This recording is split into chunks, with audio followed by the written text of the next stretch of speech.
তোমরা একটু এই জায়গায় একটু লক্ষ্য করো। দেখো আমি একটা সমকোণী ত্রিভুজ আঁকছি, ঠিক আছে? এটা হচ্ছে আমাদের 2 নম্বর ক্লাস। আমি বলছিলাম প্রথম ক্লাসে বলছিলাম কি সমকোণী ত্রিভুজের ক্ষেত্রে শুধুমাত্র ত্রিকোণমিতিটা প্রযোজ্য। ওকে, আমি একটা সমকোণী ত্রিভুজ আঁকলাম। আমি জানি কি এটা হচ্ছে আমার 90 ডিগ্রি, তার মানে এটা হচ্ছে কি সমকোণ। সমকোণের বিপরীত বাহুকে বলা হয় অতিভুজ, ঠিক আছে? আমি এখানে কিছু কি পয়েন্ট লিখলাম, এই কি পয়েন্টগুলো খুবই খুবই খুবই ইম্পর্টেন্ট। এগুলো একটু ভাবতে হবে, তোমাদের মাথায় রাখতে হবে, ঠিক আছে? আচ্ছা, দেখো অবশ্যই সমকোণের বিপরীত বাহু হবে অতিভুজ। এটা সমকোণ না, এটার বিপরীত বাহু কোনটা? এটা না, এটা হচ্ছে তোমার অতিভুজ। এই কোণটার বিপরীত বাহু কোনটা? এটা না, অতিভুজ। এটা হচ্ছে অতিভুজ। সমকোণের বিপরীত বাহু অবশ্যই কি হবে? অতিভুজ হবে। বোঝা গেছে? শেষ। আচ্ছা, এখানে দ্বিতীয় সত্য কি লিখছি দেখো তো, লম্ব এবং ভূমি কোন বাহু হবে। এখানে লম্ব কোনটা, ভূমি কোনটা, সেটা ডিপেন্ড করবে কার উপরে। এখানে একটা চিঠা আছে, দেখছো? একটা কোণ আছে এই কোণটার উপর। যেমন ধরো কোণটা এই জায়গায় হলে লম্ব একটা, ভূমি একটা, এই জায়গায় হলে লম্ব আরেকটা, ভূমি আরেকটা। আচ্ছা, ঠিক আছে? আচ্ছা, এই দেখো অবশ্যই থিটা কোণের বিপরীত বাহু লম্ব। ধরো আমি এই কোণটাকে থিটা ধরলাম, তার মানে এটার বিপরীত বাহু কোনটা? এটা না, থিটা কোণের বিপরীত বাহুটা হবে লম্ব। আর থিটা কোণের সন্নিহিত বাহু মানে কি? লাগানো, থিটা কোণের সাথে লাগানো। এখন লাগানো বাহুটা দুইটা স্যার, একটা এটা আর একটা এটা। এখন স্যার এটা তো অতিভুজ অলরেডি, তার মানে এটাই বাসে, এটা হচ্ছে কি? ভূমি। এটা হচ্ছে কি? ভূমি। কথা ক্লিয়ার? এই যে এই 4টা কি পয়েন্ট আমার থেকে মাথায় রাখতে হবে। আমি আবার বলতেছি, সমকোণের বিপরীত বাহু হবে কি? অতিভুজ। সমকোণের বিপরীত বাহু হবে অতিভুজ।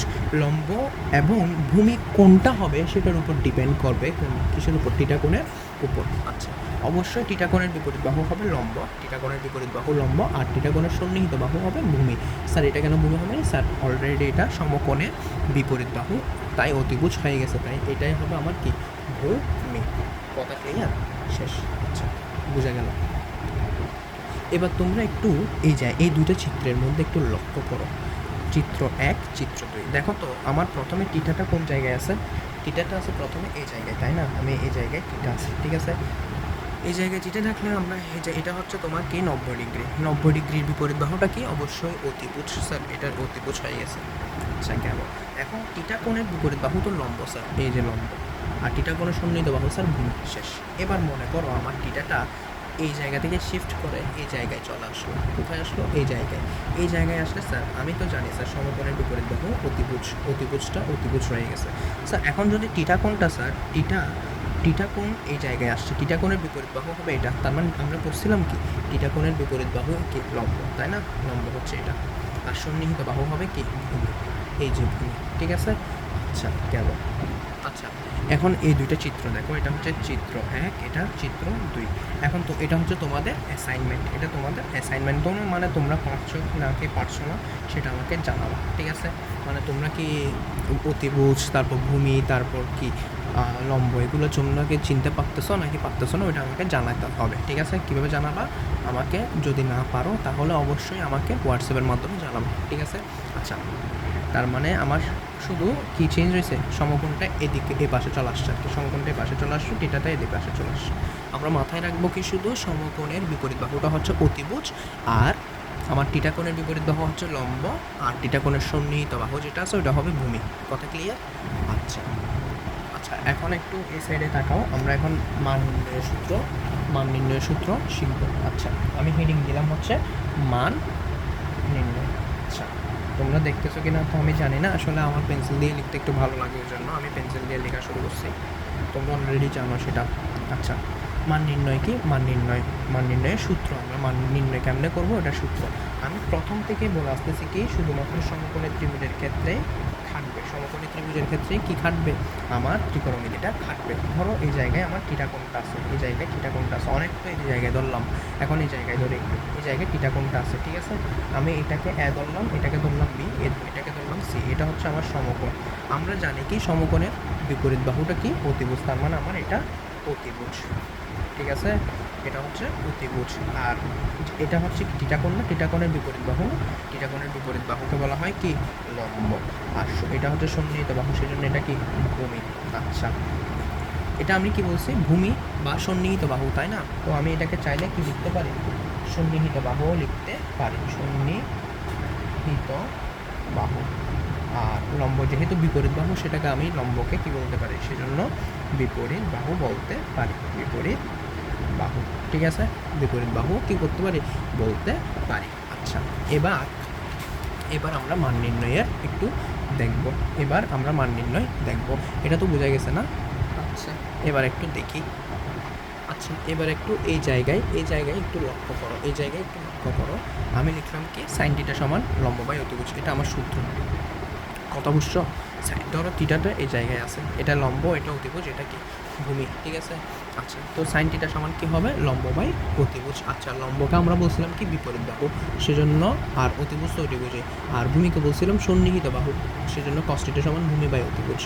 আচ্ছা, গেল ভূমি বাই অতিভুজ। আর ট্যান থিটা সমান আমরা কি জানি, ট্যান থিটা সমান জানি হচ্ছে sine theta by cos theta. Tan theta সমান আমরা কি জানি, sine theta by cos theta. তো আমরা যদি কাটাকাটি করি ওইখানে, তাহলে আমার আসবে কি লম্ব বাই অতিভুজ। লম্ব বাই অতিভুজ মানে বিপরীত বাহু বাই সন্নিহিত বাহু। কথা ক্লিয়ার? বিপরীত বাহু বাই কি সন্নিহিত বাহু। আচ্ছা, গেল। এবার আমরা জানি যে কি সাইন থিটার বিপরীত কি, সাইন থিটার বিপরীত হচ্ছে কোসেক থিটা। তার মানে কোসেক থিটার মান আসবে কি, কোসেক থিটার মান আসবে যে অতিভুজ উপরে যাবে, লম্ব নিচে আসবে, তাই না? এই দেখো তো একটু, এই জায়গায় খেয়াল করে দেখো তো একটু, অতিভুজ উপরে, বিপরীত বাহু নিচে, সেমভাবে। সাইন থিটা হচ্ছে কস থিটার বিপরীত, তো কস থিটা ছিল উপরে সন্নিহিত বাহু, নিচে অতিভুজ, এটাকে উল্টাই দিছে। কথা বুঝতে পারছো? উল্টে গেছে আর কি।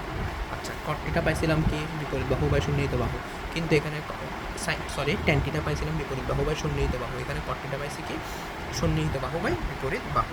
কথা বোঝা গেছে? আচ্ছা, এই 6টা সূত্র যদি আমরা জানি, তাহলে আমাদের জন্য জেনারেল ম্যাথের আর কোনো কিছুই নাই, শুধুমাত্র একটা মান নির্ণয় আছে, মান নির্ণয়ের ছক আছে। আচ্ছা, এখন একটু মানসমূহ দেখো, ত্রিকোণমিতিক অনুপাত দেখো, sine cos tan cos sec cosec, ঠিক আছে, 6টা ত্রিকোণমিতিক অনুপাত।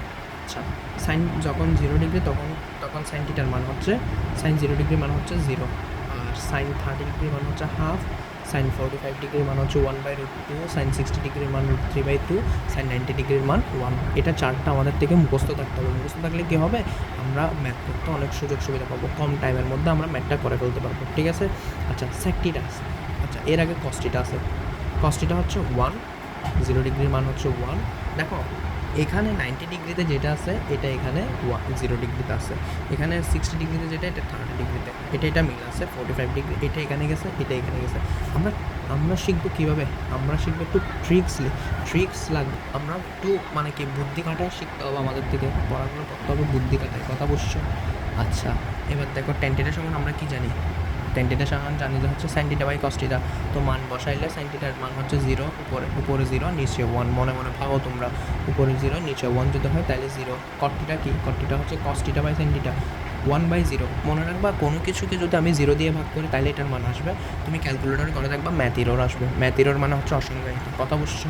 ম্যাথ এরর মানে অসংজ্ঞায়িত। আর এখানে সাইন থিটার বিপরীত কি, কোসেক না, তো এটার নিচে মনে কত আছে 1, তো এটাকে যদি উল্টাই দাও তুমি 1টা উপর উঠবে, 0টা নিচে নামবে, তার মানে অসংজ্ঞায়িত। এগুলো একটু ট্রিক্সলি মাথায় রাখতে হবে। এই জাস্ট এখানে মনে করো সাইন 30 ডিগ্রির মান হচ্ছে হাফ, তার মানে অবশ্যই কোসেক এর মান বের করার সময় 2 উপর উঠে যাবে, তার মানে 2 হবে। এভাবে তোমরা মানটা মনে রাখতে পারো, ঠিক আছে।